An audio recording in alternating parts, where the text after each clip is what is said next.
deal with airplane peanuts? Last week, we had the pleasure of interviewing world-class comedian Fahim Anwar during his podcast run promoting his new special House Money. And after our 15-minute interview concluded, Fahim and I put down our mics and stayed on the horn for a few extra minutes, just chatting about comedy as a whole, assuming that this part of the conversation was never going to be posted and speaking completely off the record. These brief post-game chats are pretty common on Zoom, but since the official interview has come to an end at this point, posting any clips from this portion of the conversation with comics has never really been an option. And I'll tell you, like, we're not on right now, right? No. However, shortly after our interview concluded with Fahim, he thankfully sent us a message on Instagram with the idea and permission to upload some of the interesting parts of our post-interview conversation as a separate video. How's the special been going? I really liked it. Oh, thanks, man. You know, it's nice to hear because you're too close to it. You know, you work on it for so long, like you're doing it for an hour or a year. I mean, then you edit it so much, so you kind of lose sight as to what made you laugh about it at the beginning. Right. So you can't really see it with fresh eyes anymore. So you just have to take people's response to it as a reminder that, okay, all right, there was a moment in time when this brought me a ton of joy. And so sometimes you just get too close to it to have real perspective on it. And you get nervous, like, oh, is this a turd? Or is it, I was talking to Soder about it, you know, we had dinner yesterday. He's like, no, that's good. The fact that you think it might be shitty means like you're a real comic, you know? He goes, like, crazy people just think like, yeah, that's awesome. Did it again. His is coming out tomorrow on YouTube, right? Oh yeah. His is coming out really soon. So I think he's doing Rogan soon. He went to San Antonio to do LOL, and then he'll be back in town to do Mothership. And I don't know if he did Rogan yet or he's going to do it, but he'll be promoting that one. I like that they're coming back to YouTube. I feel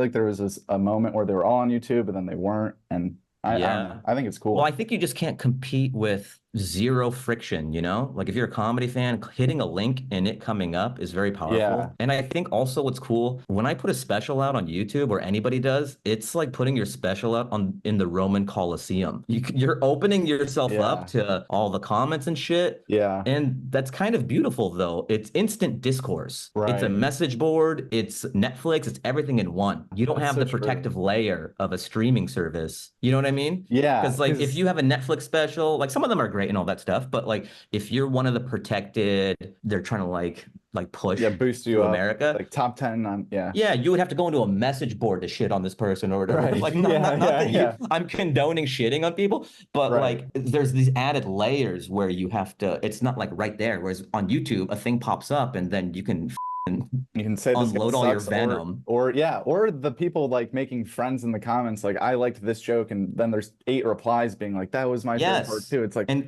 I think the beauty of stand-up and what's great about it is that community, like I like this guy, I saw him on this podcast, and that is the fuel of the scene. I think art just operates that way. Like music has been doing that forever, and now comedy is kind of turning like music, you know. I was talking on Rogan about it, where comedy fans are excited to discover people, right? Because before you were just getting crammed shit through Netflix and Comedy Central. That was the only way to discover people. And now you can just, a reel could pop up and you can look at someone's stuff or their YouTube clip too.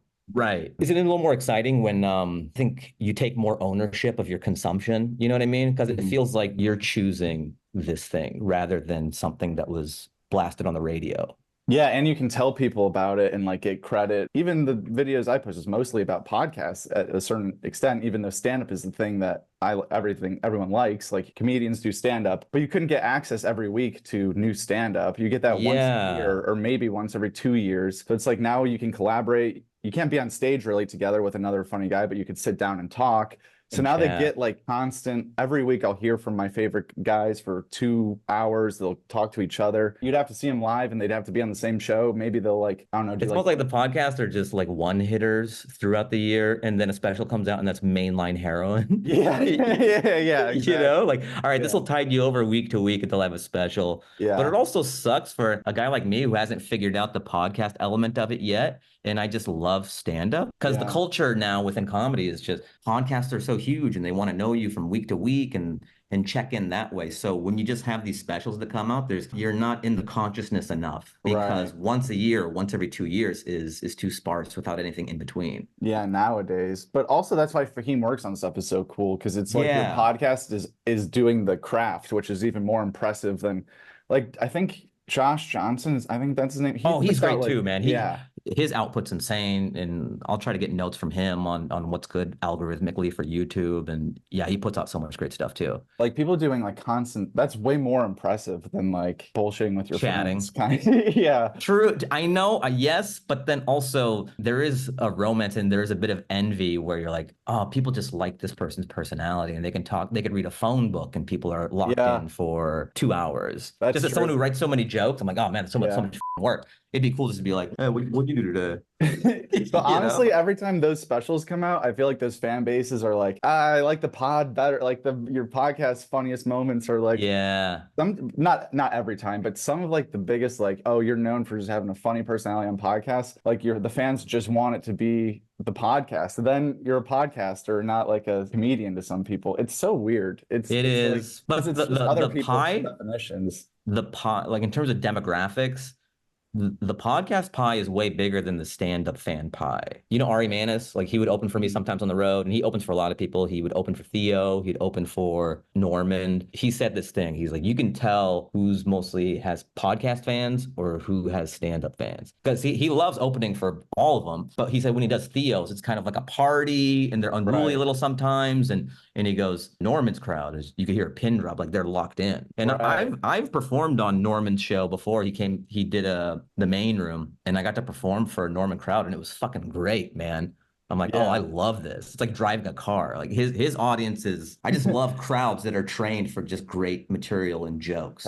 I've never thought about like performing in front of another man's crowd. Like, oh, this is it's a thing, man. Like if I perform for a Matt Rife crowd, they may not enjoy me, you know? Like some comedian, because like they just love Matt so much, and they're just kind of like waiting for their guy to get on. Yeah, they don't love comedy or like funny observations. Like they're new to comedy, some of the fans that he's drawn in. Like sometimes like festivals, you'll go see 8 people you've never heard of, but you're like, I just want to hear the good jokes. Like I don't really need to know who the person is. Or like clips will come by. I'll watch clips. I have no idea who it is, but I'm like, I'm interested in if this is funny or not. Like some people don't need to see the face. Some people only want to see the face. Never thought about that really before. Yeah, that's just a funny statement. You're like, I've never thought about performing for another man's crowd. Like it sounds sexual or something. Like, it really does. Hey man, you my crowd. If you want to see the actual full-length interview with Fahim Anwar about his new special, which has unfortunately been restricted by YouTube, check out the video on the end screen right after this. And for more behind-the-scenes content, or just content in general related to all your favorite comedians, do yourself a favor and subscribe to Clip World right now, damn it.